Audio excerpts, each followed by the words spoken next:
आप देख रहे हैं अब तक न्यूज इंडिया, जो आपको रखे आगे। आज की इस इफ्तिदाई प्रोग्राम के सदर मोहतरम महाराष्ट्र अंजुमन मुस्लिम शाह बिरादरी रजिस्टर के सदर और मेरे वालिद मोहतरम के बहुत पुराने दोस्त हाजी अब्दुल रहमान कामरेड साहब, मंच पे तशरीफ फरमा महमूद शाह साहब, रफीक सेठ, खालिद हाजी और बिरादरी के और इस वार्ड के शहर के तमाम ही जिम्मेदारान मंच पे तशरीफ फरमा, मेरे सामने बैठे हुए तमाम ही हमारी पार्टी के जिम्मेदारान, तमाम ही अंजुमन मुस्लिम शाह बिरादरी के तमाम ही जिम्मेदारान, दोस्तों और साथियों। असल में प्रोग्राम की तरतीब इस तरीके से बनाई गई है कि ईशा से पहले प्रोग्राम को खत्म करना है। इसके लिए मैं भी मेरी बात मुख्तसर करूंगा और इस प्रोग्राम के कन्वीनर इखलाक शाह साहब, दोस्तों और साथियों, सबसे पहले मैं मेरी जानिब से, पार्टी की जानिब से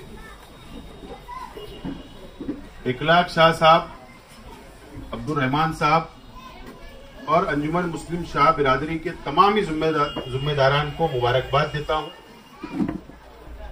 कि आज अंजुमन मुस्लिम शाह बिरादरी रजिस्टर का ऑफिस का राब्ता ऑफिस का आज इफ्तिदा अमल में आ रहा है। मैं आप लोगों को बहुत बहुत मुबारकबाद देता हूं और उसी के साथ साथ फक्र इकबाल फाउंडेशन का भी ऑफिस का इफ्तिदा है। मरहूम इकबाल शाह साहब शेख रशीद साहब के बहुत करीबी साथी थे और जिस वक्त मुझे याद है महमूद शाह साहब ने आपको बताया कि इकबाल शाह साहब अपना खुद का माल लगाकर, वक्त देकर, अपना धंधा व्यापार को बाजू में करते हुए अपने जान माल लगाकर बिरादरी के मुस्तकबिल के लिए, आने वाले बिरादरी के नौजवानों के मुस्तकबिल के लिए शेख रशीद साहब के साना बसाना पूरे महाराष्ट्र के अंदर हर गांव, हर देहात और हर कानूनी लड़ाई हुकूमत से लड़ने का काम इकबाल शाह साहब ने किया। उस बात का मैं चश्मदीद गवाह हूं। उनके ऊपर बहुत मुसीबतें आई, लेकिन मुसीबत इसके लिए नहीं आई कि उनका कोई पर्सनल जाति मामला था, बल्कि वो बिरादरी के लिए, बिरादरी के नौजवानों के मुस्तकबिल के लिए लड़ रहे थे। इसके लिए मुसीबतें आई और उन्होंने मुसीबतें उठाए और मुसीबत का सामना किया और लड़ते रहे, डटे रहे और आखिर लड़ते लड़ते इस दुनिया से चले गए। ये मैं समझता हूं यहां पर रहने वाले, इस शहीद अब्दुल हमीद रोड के रहने वाले तमाम ही साथी इस बात को जानते हैं। और खुशी की बात है कि इकबाल शाह साहब के नाम से उनके फर्जंद इखलाक शाह साहब ने एक फाउंडेशन बनाया और मुझे उम्मीद है कि बिरादरी के साथ साथ इस शहीद अब्दुल हमीद रोड के नौजवानों के लिए, इस इलाके के गरीबों के लिए, गरीब के बच्चों के लिए फाउंडेशन के जरिए जरूर कामकाज अंजाम देंगे और उनकी खिदमत अंजाम देंगे, इसे मुझे पूरी उम्मीद है। मैं ज्यादा पार्टी की बात यहां नहीं करूंगा। विजय सेल का भी दफ्तर का यहां पर इफ्तिदा है। दोस्तों, शाह बिरादरी शेख रशीद साहब ने अपने एमएलए शिप के अंदर, दोनों एमएलए शिप के अंदर पूरे महाराष्ट्र के शाह बिरादरी का हर वह बुजुर्ग, हो सकता है आज के नौजवानों को इस बात के इल्म ना हो, लेकिन महाराष्ट्र का मैं बोल रहा हूं, नागपुर से लेकर मुंबई तक पूरे महाराष्ट्र के शाह बिरादरी के बड़े बड़े जिम्मेदारान, बुजुर्ग ये बात को जानते हैं। अब्दुल रहमान शाह साहब शेख रशीद साहब के साना बसाना लड़ते रहे, मरहूम सुजाद अली साहब साना बसाना रहे, फतेह मोहम्मद हाजी साहब साना बसाना रहे। ऐसे अनेक हमारे बुजुर्ग का नाम मेरे जहन में नहीं आ रहा, जो शेख रशीद साहब के साना बसाना शाह बिरादरी के बच्चों के मुस्तकबिल के लिए विजेएनटी के अंदर शामिल कराने के लिए विलासराव देशमुख साहब जब वो सीएम थे, चीफ मिनिस्टर थे, उनसे लड़ने का काम, जरूरत पड़ने के ऊपर आजाद मैदान में धरना देने का काम, जरूरत पड़ने के अंदर बिरादरी के अंदर बेदारी लाने का काम, हर वक्त तो मालेगांव से मुंबई जाने का काम किया, दौड़ धूप की। और वो मुश्तरका जद्दोजहद का नतीजा ये हुआ कि विलासराव देशमुख साहब की जब सरकार गिर रही थी, एमएलए जब बीजेपी और शिवसेना उनकी सरकार को गिरा रही थी, उस वक्त तो कांग्रेस के एनसीपी के एमएलए बेंगलोर के अंदर फिल्म एक्टर संजय खान उनके फार्म हाउस के ऊपर जब एमएलए वहां जमा थे, उस वक्त तो इतनी भागदौड़ के अंदर आखिरी सिग्नेचर मुझे से याद आ रहा है कि विलासराव देशमुख साहब ने की और उस वक्त से विजेएनटी का दर्जा मिला। और कई हजारों नौजवान, आप मालूमात ले लो, कई हजारों नौजवान, कई हमारी बहनें, कई टीचर हैं, कई मेडिकल के अंदर एडमिशन हुआ, कई बच्चे एमबीबीएस हुए, कई बीएमएस हुए, कई इंजीनियर हुए, कई टीचर हुए। अनेक लोग आज सर्विस के ऊपर है, उसी सर्टिफिकेट के बेस के ऊपर आज उनको फायदा मिलता था। लेकिन भारतीय जनता पार्टी की सरकार आई और विजेएनटी का जो दर्जा था, जो सर्टिफिकेट मिला करता था, उसको खत्म करने का काम किया गया। और 14 के बाद से आप लोग गवाह हैं कि 5 साल में एमएलए रहा। जब जब मुझे मौका मिला, महाराष्ट्र की असेंबली के अंदर आवाज उठाने का काम मैंने किया। और आप लोगों को आखिरी मीटिंग भी याद होगी कि जब अजीत दादा पवार साहब डिप्टी चीफ मिनिस्टर पहली सरकार में बने उद्धव ठाकरे साहब की, उस वक्त तो आला सतह की मीटिंग, अगर उसके अंदर कई लोग मौजूद थे, आला सतह की मैं बात बोल रहा हूं, उसके अंदर अजीत दादा पवार साहब, सामाजिक व न्याय और विजेएनटी सेल के जो डिपार्टमेंट है सरकार का, उसके सेक्रेटरी नवाब मलिक साहब उस वक्त अल्पसंख्यक मंत्री थे, धनंजय मुंडे साहब सामाजिक व न्याय मंत्री थे, और पूरे डिपार्टमेंट के लोग और शाह बिरादरी के जिम्मेदारान बैठे और मैंने वो मीटिंग को लगवाया था और पॉजिटिव मीटिंग चल रही थी।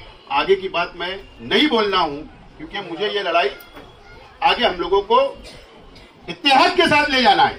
इसके लिए मैं बातें यहां पर मैं ब्रेक कर रहा हूं। इख्तिलाफी बात मैं नहीं कर सकता, मुझे हक नहीं है आपकी बिरादरी के अंदर बोलने का, लेकिन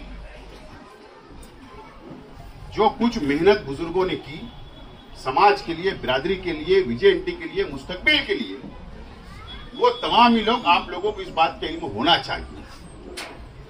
और मैं समझता हूं यहां पर बहुत तजुर्बेकार रहमान कामरेड साहब, बहुत तजुर्बेकार शख्स आज अंजुमन मुस्लिम शाह बिरादरी के सदर है, रजिस्टर सदर, जो वक्फ बोर्ड के अंदर रजिस्टर है, इसे मुझे मालूमात है। और मुझे उम्मीद है कि उनका तजुर्बा बिरादरी को जरूर काम आएगा। मैं इस बात का यकीन दिलाता हूं कि जिस तरीके से शेख रशीद साहब बिरादरी के साथ हमेशा साना बसाना खड़े रहे, उसी तरीके से मैं और मेरा परिवार, मेरी पार्टी बिरादरी के साथ जब भी आवाज देगी बिरादरी, हम आपके साथ खड़े रहेंगे। और इंशाल्लाह जो तकलीफ है, जो दुश्वारियां हैं, लड़ना पड़ता है, अलग अलग तरीके की लड़ाई होती है कानूनी, उसके लिए एक लायमल बनाना पड़ता है, उसके लिए बहुत अच्छा लायमल बनाकर लड़ना पड़ता है। और उसके लिए जब भी अगर आप लायमल तैयार करोगे मुश्तरका तौर पर, तो मैं आपके साना बसाना, अगर आपको, मुझे, आप लोगों को लगता है कि शेख आसिफ की जरूरत है, शेख आसिफ का हाथ पकड़ के ले जाना है और ये काम करवाना है, तो आधी रात को आप आवाज देना, मैं आपके साथ चलने के लिए तैयार। ये विजेएनटी का दर्जा मैं समझता हूं कि आप लोग बहुत मामूली समझते हो। बिरादरी के अंदर बेदारी आने की जरूरत है, हर घर के सदस्य के अंदर बेदारी आना चाहिए। अगर आप उसके फायदे क्या है अगर आप जान लोगे, आज जरंगे पाटिल को आप देख लो, एक साधा शेतकरी है, किसान, जो जालना डिस्ट्रिक्ट से निकला, एक धरना, छोटा सा धरना दे रहा था मंडप डालकर, पुलिस ने लाठी चार्ज कर दिया। एक लाठी चार्ज का नतीजा ये हुआ कि महाराष्ट्र की सरकार को झुकना पड़ा और उसने रिजर्वेशन लेके आया, आरक्षण लेके आया, कुंभी प्रमाण पत्र उनको मिलने लगा। सरकार हिल गई सिर्फ एक लाठी चार्ज के ऊपर। कोई जगाना नहीं पड़ा मराठा समाज को, घर घर जाकर जगाना नहीं पड़ा कि उठो चलो। जहां तक मेरी मालूमात है, जब मराठा समाज जब निकलता है मोर्चे के अंदर, मुंबई के अंदर वो ऐलान करते हैं कि मुंबई में जमा होना है, तो मुंबई में जमा होते हैं। क्या होता है पता है?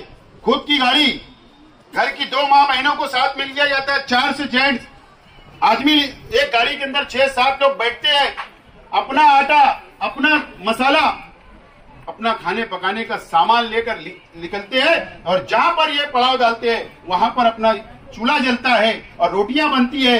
वो 6 लोग भी खाते और 4 को खिलाते भी है। इस तरीके की तहरीक कामयाब है।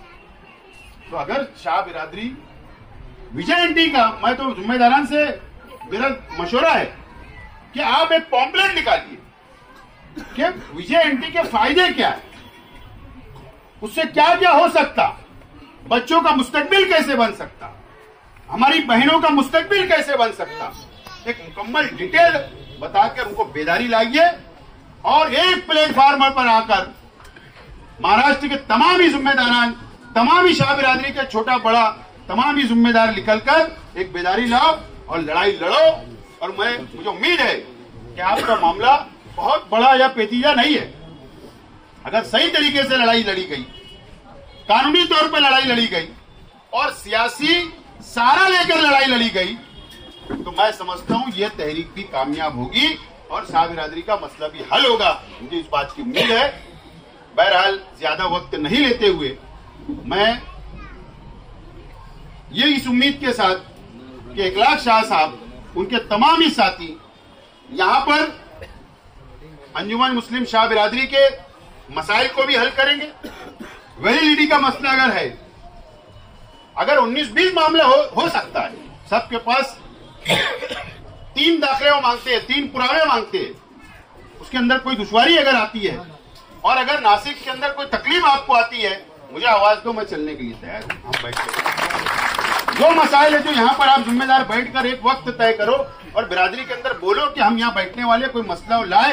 अगर आपसे हल हो जाता है तो बहुत अच्छी बात है, कामरेड साहब जाकर वो कानूनी बात करेंगे तो मिल जाए। लेकिन अगर कोई मेरी जरूरत लगती है तो मैं भी तैयार हूं। समाज के जो दूसरे मसाइल है, बाल बेटियों के मसाइल होते हैं, उनके मसाइल है, उसको हल करें। दूसरे हॉस्पिटलों के मसाइल होते हैं, वो कहीं नहीं जाते, वो आपके पास आ सकते, वो मसाइल हल करो। एजुकेशन के मसाइल हल करो। हर मसाइल तुम यहाँ बैठकर इस ऑफिस से हल कर सकते हैं, मुझे उम्मीद है। और इकबाल शाह साहब के नाम से जो फाउंडेशन है, उससे कुछ स्कॉलरशिप शुरू करो, गरीब बच्चों को कुछ ना कुछ उनका मुस्तकबिल बने, उनका नाम चलता रहे, उनको इस तरह सवाब मिलते रहे, उसके ऊपर भी काम करो। और फिर पार्टी की, मैं कहा कि मैं पार्टी की बात यहाँ नहीं करना चाहता हूँ, विजय एंटी सेल के आप सदर है, वो भी मसाइल आपके पास है तो हल करो, और नहीं तो हम लोग आपके साथ हैं। बहुत बहुत शुक्रिया।